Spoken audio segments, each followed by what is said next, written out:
আল্লাহ তাআলা মানুষকে মাটি থেকে সৃষ্টি করেছেন। কোরআনে কারীম বলছে, ইন্না খলাকনাহুম মিন তিনিল লাযিব, আমি নিশ্চয়ই মানুষকে আঠাল মাটি থেকে সৃষ্টি করেছি। হযরতে আদম আলাইহিস সালাম আমাদের বাবা, আল্লাহ তাআলা তাকেও মাটি থেকে তৈরি করেছেন। আদম আলাইহিস সালামকে যখন আল্লাহ তাআলা মাটি থেকে তৈরি করলেন, ইবলিসকে বলেছেন, তুমি আদমকে সেজদা করো। ইবলিস আল্লাহর কথা রাখে নাই, সে আদমকে সেজদা করতে নারাজ। ইবলিস বলতে লাগলো, আনা খয়রুম মিন, আমি তো আদমের চাইতে শ্রেষ্ঠ, আমি কেন আদমকে সেজদা করব? আল্লাহ বলে, কিভাবে?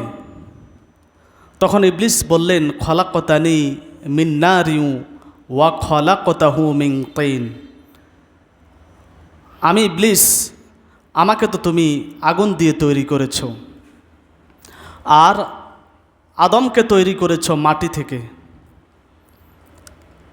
মাটি হচ্ছে নিম্নগামী একটি বস্তু, আর আগুন হচ্ছে ঊর্ধ্বমুখী একটি বস্তু। ঊর্ধ্বমুখী কোনো বস্তু নিম্নমুখী মাটিকে সেজদা করবে, এটা আমি মানতে রাজি নই। ইবলিস মনে করেছিল মাটির চাইতে আগুন শ্রেষ্ঠ। কি মনে করেছে? মাটির চাইতে আগুন শ্রেষ্ঠ। আসলে কিন্তু ব্যাপারটা এমন না, মাটির চাইতে আগুন কিন্তু শ্রেষ্ঠ না। মানুষ আগুন ছাড়া চলতে পারে একটু কষ্ট হলেও, কিন্তু পৃথিবীর কোনো মাখলুকাত, কোনো সৃষ্টি মাটি ছাড়া চলতে পারে না। আল্লাহ তাআলা পৃথিবীতে অসংখ্য মাখলুকাত সৃষ্টি করেছেন। অনেকে বলে 18,000, এই কথাটি সঠিক নয়। 18,000 মাখলুকাত সৃষ্টি করেছেন, এই কথা কোরআনেও নাই, কোনো হাদিসেও নাই। অসংখ্য অগণিত মাখলুকাত আল্লাহ তাআলা সৃষ্টি করেছেন। জলে এবং স্থলে বিভিন্ন প্রজাতির মাখলুকাত, পোকা মাকড়, বিভিন্ন সৃষ্টি রয়েছে। মাটি থেকে উৎপাদিত খাদ্যের মাধ্যমে তারা জীবনযাপন করে। মাটি থেকে উৎপাদিত খাদ্য ছাড়া আল্লাহর মাখলুকাত তার জীবন চালাতে পারে না। এখান থেকে প্রমাণিত হয় আগুন থেকে মাটি শ্রেষ্ঠ, আগুন থেকে মাটি শ্রেষ্ঠ। আরেকটা বিষয় চিন্তা করেন, মানুষ মারা গেলে মাটিতে কেন কবর দেওয়া হয়? প্রশ্ন আসে না? চাইলে তো এই মানুষটাকে 10 তলার ছাদের উপরে রেখে শুকিয়ে ফেলতে পারে, শুটকি বানাতে পারতো না? অথবা অন্য কোনো প্রসেসে মানুষটাকে দুনিয়া থেকে আড়াল করতে পারতো, কিন্তু মাটিতে কেন দাফন করা হয়? প্রশ্ন আসে কি না? যদি আপনার বাচ্চা আপনাকে প্রশ্ন করে, বাবা মানুষ মারা গেলে মাটিতে কেন কবর দেয়, কি বলবেন? বলবেন, বাবা আমি তো সারা জীবন দেখে এসেছি মানুষ মারা গেলে মাটিতেই রাখে, এছাড়া কোনো উত্তর আমার কাছে নাই। এটাই তো বলবে অনেক বাবা। আর যারা পড়ালেখা করেছে তারা হয়তো তাকে অনেক কিছু বলেই বুঝিয়ে দিতে পারবে। তা আজকে জেনে নেন মানুষ মারা গেলে কেন মাটিতে দাফন করে। কুল্লু শাইইন ইয়ারজিউ ইলা আসলিহি, প্রত্যেকটা জিনিস তার মূলের দিকে, আসলের দিকে ধাবিত হয়, এটাই নিয়ম। প্রত্যেক জিনিস তার মূলের দিকে ধাবিত হয়, এটাই নিয়ম। এই নিয়মের বাহিরে যাওয়া জুলুম। জুলুম কাকে বলে? ভাষাবিদগণ বলেছেন যে জুলুম হচ্ছে কোনো বস্তুকে তার নির্দিষ্ট জায়গায় না রেখে অন্য জায়গায় রাখার নাম হচ্ছে জুলুম। অর্থাৎ নিয়মের বাহিরে যেটা করা হয় এটাই হচ্ছে জুলুম। মানুষ মাটির সৃষ্টি। কিসের সৃষ্টি? এজন্য আল্লাহ নিয়ম করেছেন মানুষ মারা গেলে তাকে মাটিতেই দাফন করা হবে। সুবহানাল্লাহ। এটা শুধু 2026 সালে না, পৃথিবীর শুরু থেকে এই সিস্টেমটা আল্লাহ তাআলা চালু করে দিয়েছেন। হযরতে আদম আলাইহিস সালামের দুজন সন্তান হাবিল এবং কাবিল, মেয়ে সংক্রান্ত বিষয় নিয়ে তাদের মধ্যে ঝগড়া হয়েছে। ঝগড়ার এক মাথায় কাবিল তার ভাই হাবিলকে মেরে ফেলেছে। মারার পরে কিভাবে কবরে সমাহিত করতে হয়, কিভাবে দাফন করতে হয়, কাবিল এর আগ পর্যন্ত জানতেন না। কারণ পৃথিবীতে এর আগে কোনো মানুষ আর মারা যায়নি। তখন আল্লাহ তাআলা তার কুদরতিভাবে কাক পাঠালেন। ফাবাআসাল্লাহু গুরাবান ইয়াবহাসু ফিল আরদ। আল্লাহ তাআলা কাক পাঠিয়ে কাবিলকে দেখিয়ে দিলেন মরা মানুষ কিভাবে মাটিতে দাফন করতে হয়। কাবিল যখন কাক থেকে এই শিক্ষাটা অর্জন করেছে, সূরা মায়েদার মধ্যে এসেছে, কাবিল তখন আফসোস করে বলেছে, ইয়া ওয়াইলানা আ'জাজতু আন আকুনা মিথলা হাযাল গুরাব। হায় আফসোস, আমি কাবিল এই কাকের মতো হতে পারলাম না। সেদিন থেকে আল্লাহ তাআলা নিয়ম করে দিয়েছেন, মানুষ মারা গেলে তাকে মাটিতেই রাখতে হবে, কারণ মানুষ মাটির সৃষ্টি, এজন্য মানুষ তার মূলের দিকেই ধাবিত হয়। বুঝেছেন? এরপর আসেন, হিন্দুরা কি মাটির সৃষ্টি না? আর কথা বলেন না। মুসলমানও, পৃথিবীর সব মানুষই। কিন্তু হিন্দুরা কি তাদের লাশটাকে কবরে দাফন করে? করেছে কোনো দিন? কি করে? পুড়িয়ে ফেলে। দেখুন, একটা মানব দেহের সাথে কত জঘন্য পৈশাচিক আচরণ হিন্দুরা করে। কিন্তু মুসলমানরা এভাবে একটা দেহের সাথে জুলুম করে? আল্লাহ সৃষ্টিকে যেখান থেকে সৃষ্টি করেছে ওখানেই রেখে দেয়, ঠিক না? এর চাইতে আর ন্যায় বিচার কি হতে পারে? আর যারা লাশটাকে মাটিতে দাফন না করে আগুনে পুড়িয়ে ফেলে, এরা ওই দেহের সাথে জুলুম করে। কি করে? কিন্তু মুসলমান যখন মারা যায়, ইসলাম ধর্মে এই পৈশাচিকতার কোনো স্থান নাই। মুসলমান যখন মারা যায়, সাথে সাথে আমরা কি পড়ি? ইন্না লিল্লাহি ওয়া ইন্না ইলাইহি রাজিউন। দোয়া শুরু করে দিছি। একদল চলে যায় কবর খুঁড়তে, আরেক দল চলে যায় ওই লাশটাকে সাবান দিয়ে সুন্দর করে বড়ই পাতার গরম পানি দিয়ে ধুয়ে মুছে পরিষ্কার করে কাফন পরাবে। আবার কিছুক্ষণ পরে তাকে আমরা দোয়ার মাধ্যমে, জানাজার মাধ্যমে কি সুন্দর কাঁধে করে কবরে নিয়ে যায়। সেখানে আবার 3 জন লোক কবরে নেমে কোলে করে তাকে কি সুন্দর লাশটাকে আদরের সাথে, ভালোবাসার সাথে কবরে শুয়ে দেয় না? দেখুন, মুসলমান মারা যাওয়ার পরে এই দেহের সাথে আমরা কত সৌজন্যমূলক আচরণ করি, আর তারা লাশটাকে কি করে? আগুনে পুড়িয়ে দেয়। তাহলে তারা জুলুম করে, আর আমরা ন্যায় বিচার করি, লাশের সাথে সৌজন্যতা আচরণ করি। এটা একমাত্র ইসলাম ধর্মেই আছে। সুবহানাল্লাহ। আল্লাহ আমাদেরকে এমন একটা দিন, এমন একটা জীবন ব্যবস্থা দিয়েছেন, এই রকম সুন্দর জীবন ব্যবস্থা পৃথিবীতে আর একটাও খুঁজে পাবেন না। লাশটাকে কবর দিয়ে আমরা দাফন কাফন করে আবার দোয়া করি। কি সুন্দর সিস্টেম আল্লাহ কেবল ইসলাম ধর্মেই রেখেছেন, যেটা অন্য কোথাও খুঁজে পাবেন না। এবার আসেন, আমরা মূল কথাতে চলে যাই। শুরুতেই বলেছে মানুষ কিসের সৃষ্টি? মাটির সৃষ্টি। থাকতে হবে মাটির গুণ। ওলামা ইকরাম বলেছেন মাটির 4টি গুণ আছে। কয়টি? মাটিতে 4টি গুণ আছে। এই 4টি গুণ যে বান্দার মধ্যে থাকবে, সে আল্লাহর প্রিয় পাত্র হবে। আর যে আল্লাহর প্রিয় পাত্র হয়, আল্লাহ তাকে দুনিয়া এবং আখেরাতে বাদশা বানায় দেয়। মাটির গুণ কয়টি?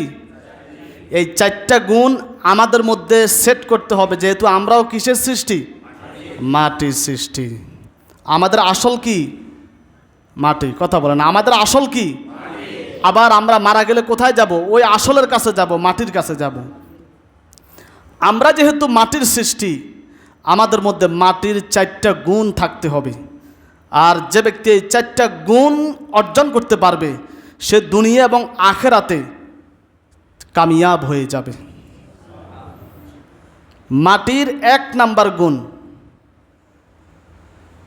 গোপন করা, ঢেকে ফেলা, মিশিয়ে দেওয়া। কিভাবে?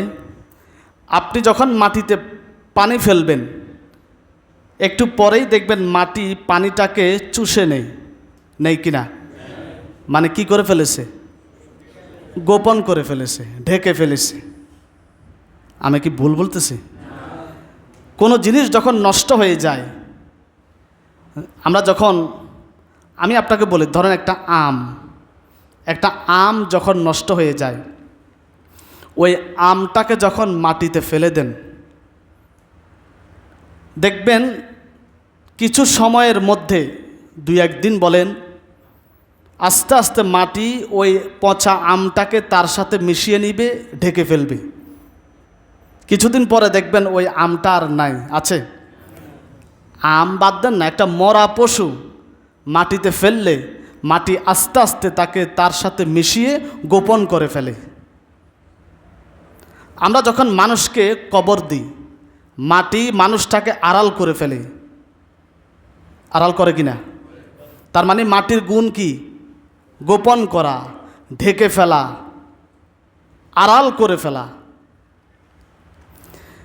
ফিকহের কিতাবে এসেছে, একটা মানুষ এমন পরিস্থিতিতে পড়েছে যার পরনে কোনো জামা কাপড় নাই, তার মানে লোকটা কি? উলঙ্গ, এবং কোনো জামা কাপড়ের ব্যবস্থাও নাই। এই অবস্থায় সে কিভাবে নামাজ পড়বে? তখন ফিকহবিদগণ বলেছেন, এই অবস্থায় সে নামাজের সুরতে, তাশাহুদের সুরতে বসবে। বসে তার ডানে বামে বালি অথবা মাটি সে যা পায় ওইটা দিয়ে সে তার লজ্জাস্থানকে ঢেকে ফেলবে। দেখুন, এই কঠিন পরিস্থিতিতেও মাটি আমাদেরকে আমাদের লজ্জাস্থান হেফাজতের জন্য সহায়ক ভূমিকা পালন করে। আমরা প্রত্যেকে মুমিন, আমাদের মধ্যে এই মাটির গুণটা থাকতে হবে। একজন মুসলমান আরেকজন মুসলমান অপরাধ করে, দোষ থাকে, এই দোষটাকে আরেক মুমিনের দায়িত্ব হচ্ছে গোপন রাখা। কি রাখা?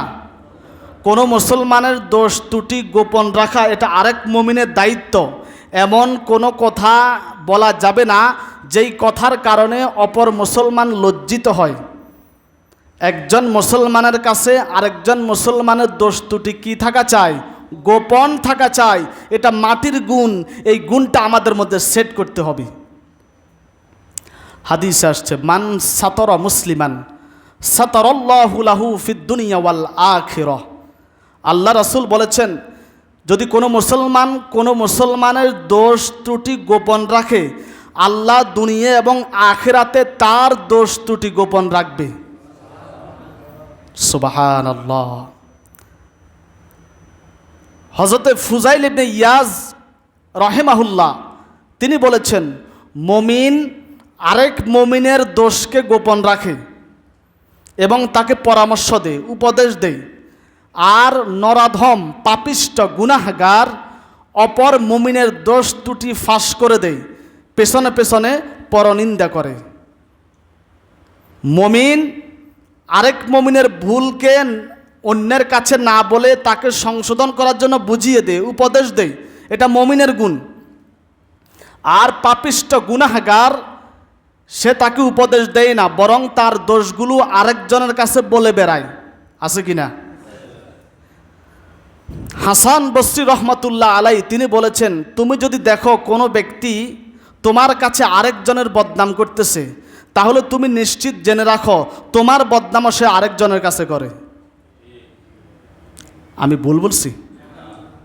এটা বাস্তব না? এটাই বাস্তব। কিন্তু মাটির গুণ হচ্ছে গোপন করা।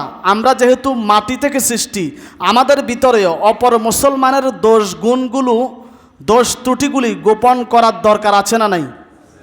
আর যদি গোপন করতে পারি, আল্লাহও আমার দোষ ত্রুটি গোপন রাখবে। আরেকটি হাদিস শোনাই। আল্লাহর হাবিব মুহাম্মদ সাল্লাল্লাহু আলাইহি ওয়াসাল্লাম বলেছেন, যেই সকল লোকেরা ঈমান এনেছে কিন্তু ঈমান তাদের দিল পর্যন্ত পৌঁছেনি, মানে অন্তরে পৌঁছেনি। এরপরে নবীজি বলেছেন, তোমরা মানুষের গীবত করিও না, দোষ ত্রুটি তালাশ করিও না। যে ব্যক্তি মানুষের দোষ ত্রুটি তালাশ করে, আল্লাহও তার দোষ ত্রুটি তালাশ করবেন। আর আল্লাহ যার দোষ ত্রুটি তালাশ করে, নিজের ঘরেই তাকে আল্লাহ অপমান অপদস্থ করেন। এবার আসেন হাদিসের দিকে যাই। নবী বলেছেন, যারা ঈমান এনেছে কিন্তু ঈমান তাদের অন্তর পর্যন্ত পৌঁছেনি। তার মানে নবীজি এখানে বুঝাচ্ছেন, তোমরা যারা ঈমান এনেছ, যদি ঈমানদার দাবি করো, সাবধান, অন্যের পেছনে লেগে থেকো না, অন্যের পরনিন্দা করে, দোষ ত্রুটি চর্চা করে নিজের মূল্যবান সময় ঈমান নষ্ট করিও না। আর যারা অন্যের দোষ ত্রুটি তালাশ করে, সে মুখে ঈমানদার দাবি করে কিন্তু ঈমান তার দিল পর্যন্ত এখনো পৌঁছেনি। এরপরে নবীজি বলেছে, তোমরা অন্যের গীবত করিও না, আরেকজনের দোষ ত্রুটি তালাশ করিও না। আমাদের সমাজে এক শ্রেণীর মানুষ আছে যাদের কোনো কাজ নাই, কাম নাই, শুধু সারাদিন বসে বসে অন্যের দোষ বলে। রাস্তায় বসে, চা দোকানে বসে এই সব, অমুক ভালো না, তমুকের বউ ভালো না, অমুকের ছেলে ভালো না, বলে কি না? সারা দিন শুধু অন্যের গীবত করে। এই মানুষগুলো আছে না? কিন্তু সে নিজের দোষ একবারের জন্য মানুষকে বলে না, অথচ বিপরীতে তার দোষের কোনো অভাব নাই। গীবত, অন্যের দোষ ত্রুটি তালাশ করা, এটা জঘন্য অপরাধ। মুফতি তাকি ওসমানী, পাকিস্তানের বড় একজন আলেম, হাফিজাহুল্লাহ, তিনি এখনো জীবিত আছেন। তিনি বলেছেন, আজকে আমরা দ্বীনের মজলিসগুলোকেও ব্যভিচারের মজলিসের চাইতে নিকৃষ্ট করে ফেলি। তখন হযরতকে প্রশ্ন করা হয়েছে, দ্বীনের মজলিসগুলো ব্যভিচারে লিপ্ত হয় কিভাবে? ব্যভিচারের চাইতেও খারাপ মজলিস হয় কিভাবে? তখন তিনি রাসূলের একটা হাদিস বলেছেন, যে নবীজি বলেছেন, যারা মানুষের গীবত করে, পরনিন্দা করে, এই গীবত করা জেনা ব্যভিচারের চাইতেও নিকৃষ্ট। অতএব যারা দ্বীনের মজলিসে বসে অন্যের গীবত করে, বদনাম কয়, ওই মসজিদগুলো জেনা ব্যভিচারের চাইতেও নিকৃষ্ট হয়ে যায়। নাউজুবিল্লাহ। আজকে অনেক সময় দেখা যায় বিভিন্ন মসজিদে বলেন, ওয়াজের মাহফিলে বলেন, ভালো ভালো অনুষ্ঠানগুলোতে বলেন, গীবত হয় কি না? বেঁচে থাকতে হবে। গীবত, আলেম বলেন, সাধারণ লোক বলেন, সবাইকে এই জঘন্য বদনাম থেকে, গুনাহ থেকে বেঁচে থাকার দরকার আছে। এজন্য একজন আরেকজনের পিছনে আমরা পরনিন্দা করব না, ইনশাল্লাহ চেষ্টা করব সর্বোচ্চ দিয়ে বেঁচে থাকার জন্য। এর কারণ কি জানেন? এর কারণ হলো, আল্লাহ না করুক, আপনি যদি জেনা করেন,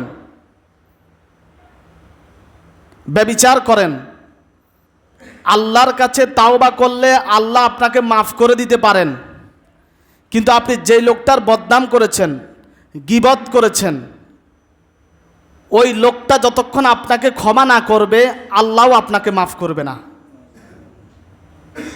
তাহলে এটা তো জেনা ব্যভিচারের চাইতেও মারাত্মক।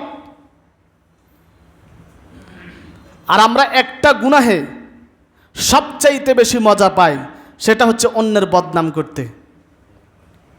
দেখবেন, অন্যের বদনাম করতে এত মজা লাগে, অন্য গুনাহে এত মজা লাগে না, ঠিক না?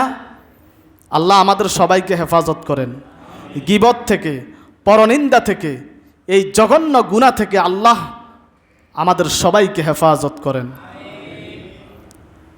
তাহলে আমি বলেছিলাম, মাটির প্রথম গুণ হচ্ছে গোপন করা। অন্য মুসলমানের দোষ ত্রুটি পেলে আমরা এটা গোপন রাখব। পাশাপাশি তাকে উপদেশ দিব, তার ভুলগুলো ধরিয়ে দিব। কারণ প্রকৃত বন্ধু ওই ব্যক্তি যে ব্যক্তি তার অপর বন্ধুর ভুলগুলো ধরিয়ে দেয়, তাকে সংশোধন করে দেয়, সে হচ্ছে প্রকৃত বন্ধু। আর যে ব্যক্তি ভুল ধরিয়ে না দিয়ে পেছনে পেছনে সমালোচনা করে, সে আসলে আমার প্রকৃত বন্ধু নয়, কারণ সে আমার ভালো চায়নি। যদি ভালো চাইতো আমাকে এই বিষয়টা বলতো, অন্যের কাছে বলতো না। তাহলে মাটির প্রথম গুণ হচ্ছে গোপন করা। আমরা যেহেতু মাটির সৃষ্টি, আমাদের মধ্যেও ওই গুণটা সেট করার দরকার আছে না নাই? মাটির 2 নাম্বার গুণ হচ্ছে ধারণ করা, হজম করা। আমরা যখন মাটিতে পানি ফেলি, এই পানিগুলো মাটি ধারণ করে কিনা? কোনো জিনিস যখন আপনি মাটিতে ফেলবেন, নষ্ট জিনিস, দেখবেন মাটি ওই জিনিসটাকে শুধু নিজের মধ্যে মিশিয়ে নেয় না, বরং কিছুদিন পরে ওই জিনিসটাকেও মাটি বানিয়ে দেয়। বানায় কিনা? তার মানে হজম করা, ধারণ করার একটা চমৎকার গুণ মাটির মধ্যে আছে। আর এই গুণটা মুমিন হিসাবে, আমরা মাটি থেকে সৃষ্টি হয়েছি হিসাবে, আমাদের মধ্যে হজম করার, ধারণ করার এই গুণটা থাকতে হবে। কিভাবে? সত্য কথা যেই বলুক, যার মুখ থেকেই শুনি, সত্য কথাকে ধারণ করতে হবে। সেটা যদি আমার গায়েও লাগে, আমি ধারণ করব। ভালো ভালো জিনিসগুলোকে হজম করার শক্তি অর্জন করতে হবে। কেউ একজন আমাকে সংশোধনের নিয়তে কিছু বলেছে, আমি মেজাজটা উল্টো গরম না করে এই সংশোধনের বিষয়টাকে ধারণ করতে হবে, হজম করার শক্তি আমার ভিতরে অর্জন করতে হবে। এটা মাটির গুণ।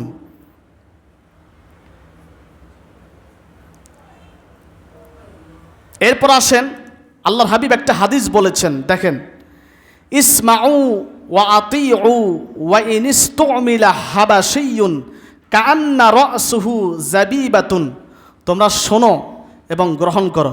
শোনেন, তোমাদের জন্য যদি কোনো হাবশিকেও নেতা বানানো হয়, কোনো হাবশিকেও যদি তোমাদের নেতা বানানো হয়, যার মাথাটা কিসমিসের মতো, তারপরেও তোমরা তাকে নেতা মানো, তার কথা শুনো, গ্রহণ করো, যদি সে সত্য বলে। যদি সে দেখতে কালো হোক, সে দেখতে সুন্দর হোক, সে দেখতে খাটো হোক, সে সাধারণ কোনো লোক হোক, কেউ যদি সত্য বলে, সত্যকে গ্রহণ করার মানসিকতা সেট করতে হবে নিজের মধ্যে। দেখেন, আমরা অনেক সময় সত্যকে গ্রহণ করতে রাজি নই, কারণ সে আমার দলের লোক নয়, এই জন্য। আছে না? সত্য যদি শয়তানের পক্ষ থেকেও প্রকাশিত হয়, সত্য শয়তান থেকেও নিতে পারবেন, জায়েজ আছে। সত্য শয়তান থেকে নেওয়াও জায়েজ আছে। বলবেন কি বলে? আমি একটি হাদিস শুনাই। একবার রাসূল করিম সাল্লাল্লাহু আলাইহি ওয়াসাল্লাম হযরতে আবু হুরাইরা রাদিয়াল্লাহু তাআলা আনহুকে বাইতুল মাল পাহারা দেওয়ার জন্য নিযুক্ত করলেন। একটা চোর চুরি করতে এসেছে। আসার পরে হযরতে আবু হুরাইরা চোরটাকে ধরে ফেললেন। ধরার পরে চোরটা নিজের অসহায়ত্বের কথা, নিজের কি বলে অসহায়ের কথা, যে আমি গরিব, আমার কাছে কিছু নাই, আমি দরিদ্র মানুষ, অভাবের কারণে আমি চুরি করতে এসেছি, আমাকে একটু ছেড়ে দেন। চোরের এই কথাগুলো শুনে হযরতে আবু হুরাইরা তাকে ছেড়ে দিলেন, যে আমি আর আসবো না। কিন্তু দ্বিতীয় দিন চোরটা আবারও আসলো। হযরতে আবু হুরাইরা চোরটাকে আবারও ধরলেন, আবারও ছেড়ে দিলেন। তৃতীয় দিন চোরটা আবারও আসলো। হযরতে আবু হুরাইরা চোরটাকে ধরে বললেন, আজকে মুহাম্মদ সাল্লাল্লাহু আলাইহি ওয়াসাল্লামের কাছে তোমার ব্যাপারে নালিশ করব। তখন চোরটা কি বলছে জানেন? যা আমাকে আজকের জন্য ছেড়ে দেন, আমি আপনাকে কোরআনের এমন একটা আয়াত শিখিয়ে দিব, যে আয়াতটা যদি আপনি আমল করেন, কোনো দিন শয়তান আপনার নিকটবর্তী হবে না। কে বলতেছে? চোর বলতেছে। তখন আবু হুরাইরা রাদিয়াল্লাহু তাআলা আনহু বললেন, সে আয়াতটা কি? তখন চোর বলেছে সে আয়াত হচ্ছে আয়াতুল কুরসি। সুবহানাল্লাহ বলবেন না? আবু হুরায়রা রাদিয়াল্লাহু তাআলা আনহু নবীজির কাছে গেলেন, গিয়ে নালিশ করলেন এমন একটা চোর আমি ধরেছি। তখন রাসূল করিম সাল্লাল্লাহু আলাইহি ওয়াসাল্লাম বলেছেন, তুমি যে চোরটাকে ধরেছো এটা চোর না, এটা ইবলিস। আর ইবলিস তোমাকে যে আয়াতটা শিখিয়ে দিয়েছে এটা সত্য কথা বলেছে, তুমি এটা গ্রহণ করো। তবে ইবলিস একজন মিথ্যুক, তুমি তাকে অনুসরণ করিও না। আয়াতুল কুরসি পড়লে ঘর থেকে শয়তান থাকলে পালায়ে যায়। শয়তান কিন্তু তাকে সত্য সবক দিয়েছে। এজন্য বলেছি, সত্য যদি শয়তানের পক্ষ থেকেও প্রকাশিত হয় এটা গ্রহণ করা যাবে, গ্রহণ করা।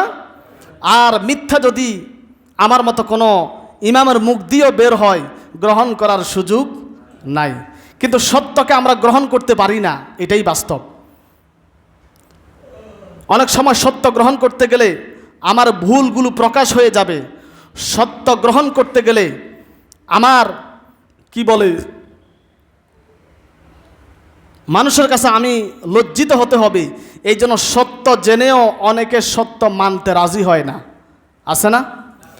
মানে সত্য মানতে রাজি না। আমরা একটা কথা বলি না,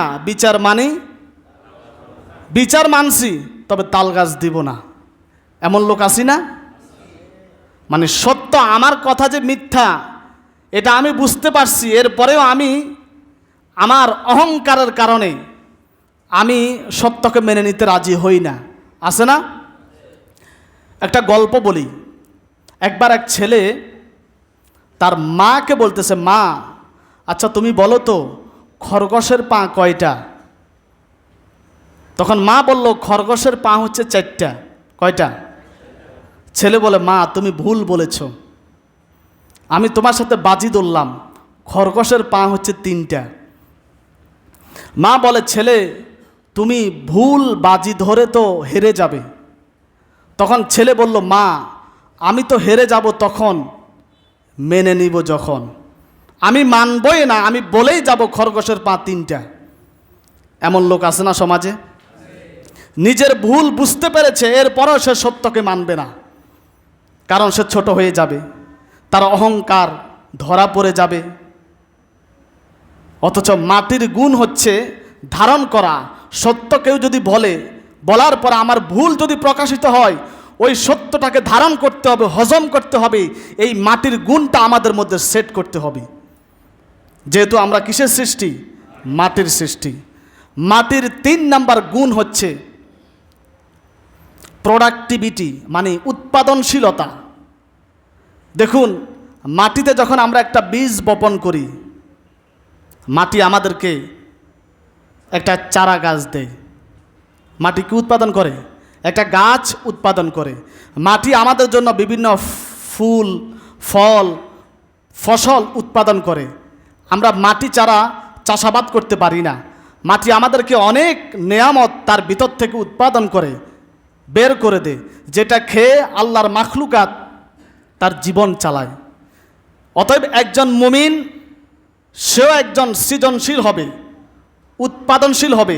তার ভিতর থেকে ঈমান বের হবে, তার ভিতর থেকে কোরআনের আওয়াজ বের হবে, তার থেকে মানুষ দিন শিখবে, দুনিয়ার মাখলুকাত উপকার লাভ করবে। একজন আলেমকে প্রশ্ন করা হয়েছে, হুজুর মানুষের ঈমান কি বাড়ে?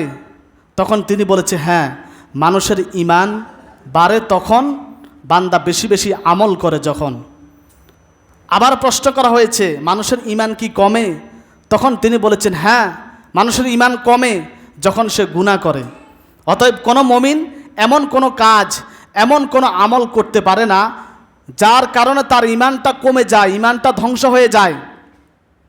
আমরা মাটির মানুষ, আমাদের ভিতর থেকে ইসলামের বিষয়গুলো আমরা আমল করতে হবে আর উৎপাদন করতে হবে, বাড়াতে হবে, যাতে করে আমার থেকে আরেকজন মানুষ দিন শিখতে পারে, ইসলাম শিখতে পারে। এই গুণটা আমরা আমাদের মধ্যে সেট করব। এটা হচ্ছে মাটির গুণ। এরপর আসেন, মাটির 4 নাম্বার গুণ হচ্ছে বিনয়, নম্রতা। বিনয়, নম্রতা হচ্ছে মাটির 4 নাম্বার গুণ। সর্বশেষ কথা, মনোযোগ দিয়ে শুনেন। আজকে আমাদের মধ্যে বিনয়ের খুব অভাব, আমরা কথায় কথায় গরম হয়ে যাই কি না?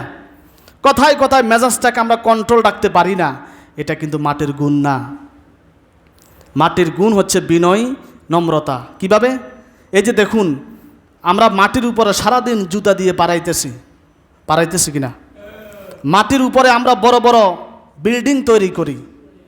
মাটিকে, এক জায়গার মাটি আমরা আরেক জায়গায় নিয়ে যাই। মাটি দিয়ে আমরা কত কিছু করি। মাটিতে আমরা কত আঘাত করি, প্রস্রাব করি, পায়খানা করি। কোনো দিনও মাটি কি একটা টু শব্দ করেছে যা আমি আমার উপরে 10 তলা বিল্ডিং করতে দিব না? বলছে? আমি আমার উপরে তোমার স্টেঞ্জা সারতে দিব না, বলছে? তার মানে মাটির, এটা হচ্ছে মাটির বিনয়ী, এটা হচ্ছে মাটির নম্রতা। আমরা যেহেতু মাটির মানুষ, আমাদের মধ্যেও এই বিনয়ী, এই নম্রতা আনতে হবে। এটা যদি সেট করতে পারি, মাটির 4 নাম্বার গুণ নম্রতা আর বিনয়ী যদি সেট করতে পারি, আমাদের জীবনটা পরিবর্তন হয়ে যাবে ইনশাআল্লাহ। দেখুন রাসূল করিম সাল্লাল্লাহু আলাইহি ওয়াসাল্লাম কেমন বিনয়ী ছিলেন। তিনি একজন নবী হওয়ার পরেও ঘরের মধ্যে তিনি রান্নাবান্নার কাজ করেছেন, ঘরের মধ্যে তিনি সেলাইয়ের কাজ করতেন। সুবহানাল্লাহ বলবেন না? নবী হয়েও নবীজি ঘরের মধ্যে কি করতেন? সেলাইয়ের কাজ করতেন, রান্নাবান্না করতেন। কিন্তু আমরা অনেক স্বামী নিজের স্ত্রীকে একটুও সহযোগিতা করি না, আছে না? যদি সময় পান, মাঝে মাঝে স্ত্রীর সাথে রান্নাবান্নার কাজে, ঘরের কাজে একটু সহযোগিতা করবেন। এটা করলে নিজের বিনয়ী প্রকাশ পাবে, নিজের নম্রতা প্রকাশ পাবে। এটা করলে আপনি ছোট হয়ে যাবেন না, বরং আপনি বড় হবেন। যে যত বড় নম্র, ভদ্র, বিনয়ী, সে কিন্তু তত বড়, ঠিক কি না? আর যে নিজেকে সারাদিন বড় বলে, বড় ভাবে, সে কিন্তু আসলে বড় না। আপনাকে বড় বলে, বড় সেই নয়। লোকে যারে বড় বলে, বড় সেই হয়। সারাদিন নিজেকে বড় বড়, আমি অনেক কিছু জানি, নিজেকে বড় বড় বললে বড় হওয়া যায় না।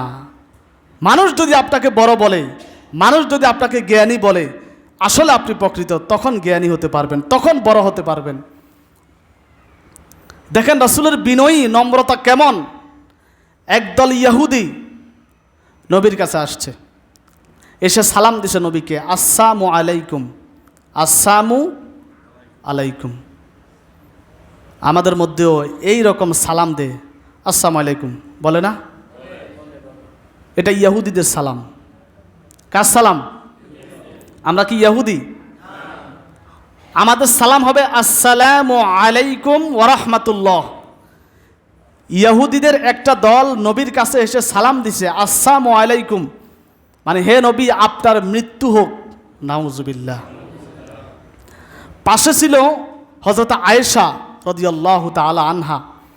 আয়েশা রাদিয়াল্লাহু তাআলা আনহা যখন এই সালাম শুনছেন, তিনি নিজেকে কন্ট্রোল রাখতে পারেন নাই। তিনি সাথে সাথে বলেছে, আলাইকুমুস সালামু ওয়াল লানাতু, তোমাদের মৃত্যু হোক, তোমাদের উপর আল্লাহর লানত পড়ুক। মহিলা মানুষরা বুঝেন না, একটু গরম টাইপের হয়, খুব কম সময়ে গরম হয়ে যায়। তখন রাসূল বলল, আরে থামো থামো, আরও নম্র হও। আল্লাহ তাআলা নম্রকে ভালোবাসে, কোমলতাকে ভালোবাসে। তখন আম্মাজান আয়েশা বললেন, ইয়া রাসূলুল্লাহ, আপনি তো শুনেন না এরা কি বলেছে আপনাকে? তখন রাসূল বললেন, আমি শুনেছি, তারা যা বলেছে আমি তাদেরকে তা ফিরিয়ে দিয়েছি, আমি তা ফিরিয়ে দিয়েছি। কিন্তু তুমি তো একবার লানত দিয়া, গজব দিয়া শেষ করে ফেলতেছ, বেশি বাড়াবাড়ির দরকার নাই।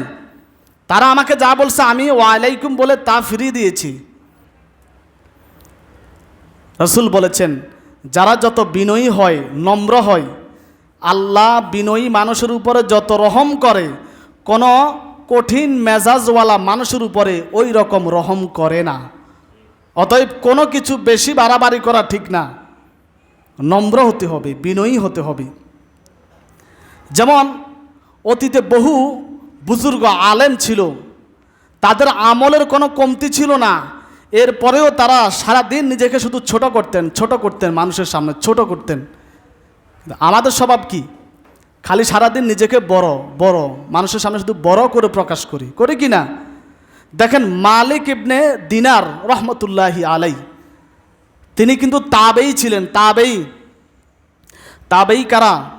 যারা সাহাবীদেরকে নিজ চোখে দেখেছে, সাহাবীদের সংস্পর্শ পেয়েছে, তাদেরকে তাবেই বলে।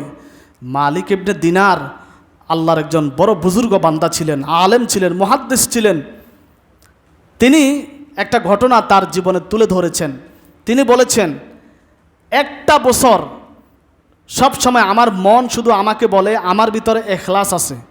কি আছে? যতবার আমার মন এই কথা বলেছে, ততবার আমি আমার মনকে সম্বোধন করে বলেছি, তুমি মিথ্যা কথা বলতেছো। সুবহানাল্লাহ বলবেন না? মালিক ইবনে দিনার রহমতুল্লাহ আলাই তিনি বলেন, একদিন আমি একটা গলি দিয়ে যাচ্ছিলাম, গলিতে হাঁটছিলাম, হাঁটার সময় দুইজন মহিলা আমাকে লক্ষ্য করে একজন আরেকজনকে বলতেছে, দেখো দেখো, তুমি যদি কোনো রিয়াকারীকে দেখতে চাও তাহলে মালিক ইবনে দিনারের দিকে তাকাও। রিয়া মানে কি? লোক দেখানো আমল। তখন মালিক ইবনে দিনার এই কথা শোনার পরে তিনি খুব খুশি হয়ে গেলেন। তার অন্তরকে তিরস্কার করে তিনি বলেছেন, দেখো তুমি বলতেছো তোমার ভিতরে ইখলাস আছে, আর মহিলা তোমাকে লক্ষ্য করে কি বলতেছে দেখো। মালিক ইবনে দিনার রহমতুল্লাহি আলাই এত বড় বুজুর্গ তাবেই ছিলেন, এত বড় আমলওয়ালা ছিলেন। তিনি সব সময় মানুষকে বলতেন, যদি রিয়াকারীকে দেখো আমার দিকে তাকাও। অথচ তিনি কোনোদিন প্রকাশ করে নাই মুখ দিয়ে আমার ভিতরে ইখলাস আছে, আমি আমল বেশি করি। শুধু তার অন্তর তাকে বলছে আমার ভিতরে ইখলাস আছে। এটার জন্য তিনি তার অন্তরকে এতটা তিরস্কার করেছেন, এটা বলাই যাবে না, কল্পনাও করা যাবে না। এটার নাম হচ্ছে বিনয়ী। আর আমরা একটু নামাজ পড়লে কি তৃপ্তি, এই যে নামাজ পড়ে আসছি কি মজা, একটু তেলাওয়াত করছি না, বেহেশত তো অলরেডি আমার জন্য বরাদ্দ হয়ে গেছে, বেহেশত আর আমার জন্য মিস হবে না, এই তৃপ্তি আসে কি না? একটু তেলাওয়াত করলে নিজেরা অনেক বড় মনে করি, 2 রাকাত নফল নামাজ পড়লে নিজেকে অনেক বড় মনে করি। অথচ আমল করে, এখান থেকে শিক্ষা হলো, আমল করে কখনো নিজেকে বড় ভাবা যাবে না। যত আমল করবেন তত আরও ছোট ভাববেন নিজেকে, যে আমি কিছুই করি নাই, আমি আল্লাহর নেয়ামতের ছিটে ফোটাও শুকরিয়া আদায় করতে এখনও পারি নাই। কিন্তু আমরা করার আগেই শুধু নিজেকে বড় করে তুলি মানুষের সামনে। এটা হচ্ছে রিয়া, এটা হচ্ছে অহংকার। কিন্তু বিনয়ী হতে হবে। মালিক ইবনে দিনার রহমতুল্লাহ আলাই তিনি বলেছেন যে মিথ্যার যদি দুর্গন্ধ থাকতো, মিথ্যার যদি দুর্গন্ধ থাকতো তাহলে আমি মালিক ইবনে ভুল বলছি, গুনাহের যদি দুর্গন্ধ থাকতো তাহলে আমি মালিক ইবনে দিনারের গুনাহের দুর্গন্ধে তোমরা কেউ বসবাস করতে পারতে না। অথচ তাদের জীবনে গুনাহ নাই বললেই চলে, এরপরেও তারা এগুলো বলে গেছেন। এজন্য আমাদের কাছে শিক্ষা দিয়ে রেখে গেছেন যে তোমরা যদি আমল করো কখনো নিজের মধ্যে তৃপ্তির ঢেকুর তুলিও না, কখনো নিজের মধ্যে আত্মতুষ্টিতে ভুগিও না যে আমি আমল করি, নামাজ পড়ি, আমি বেহেশত পেয়ে যাব। না, তুমি যত বড় আমল করবে, তুমি যত বড় ইবাদত করবে, তত বড় নিজেকে ছোট মনে করবে, তত বেশি বিনয়ী হবে, তত বেশি নম্র হবে। তাহলে আল্লাহ তোমাকে দুনিয়া এবং আখিরাতে বড় করে দিবেন। যেই গাছে ফল বেশি ধরে ওই গাছটা কিন্তু নিচের দিকে নুয়ে থাকে না? আর খালি গাছ ওটা কিন্তু একবারে সোজা হয়ে দাঁড়িয়ে থাকে কি না? যেই মানুষের মধ্যে ঈমান আছে, আমল আছে, ওই লোকটা কিন্তু সবচেয়ে বেশি বিনয়ী হবে, নম্র হবে, ভদ্র হবে। আর যে টুকটাক আমল করে, আমল নাই, খালি কলসি বাজে বেশি, এই লোকটা বেশি বেশি ফটফট করবে রাস্তায় বসে, দোকানে বসে, যে আমি অমুক তমুক, আসলে তার ভিতরে কিচ্ছু নাই। অর্থাৎ মাটির গুণ হচ্ছে নম্রতা, ভদ্রতা। আমরা যেহেতু মাটির মানুষ, এই 4 নাম্বার গুণ, মাটির যে ভদ্রতা, এই নম্রতা আমাদের মধ্যে সেট করতে হবে। আল্লাহ তাআলা আমাদেরকে যে কথাগুলো বলেছি এগুলো আমল করার তৌফিক দান করেন। তাহলে মাটির কয়টা গুণ বলেছি? 4টা। 1 নাম্বার কি? গোপন করা। 2 নাম্বারে ধারণ করা, হজম করা। 3 নাম্বারে উৎপাদন করা। 4 নাম্বারে বিনয়ী এবং নম্রতা। আল্লাহ তাআলা এই 4টি গুণ আমাদেরকে অর্জন করার তৌফিক দান করেন।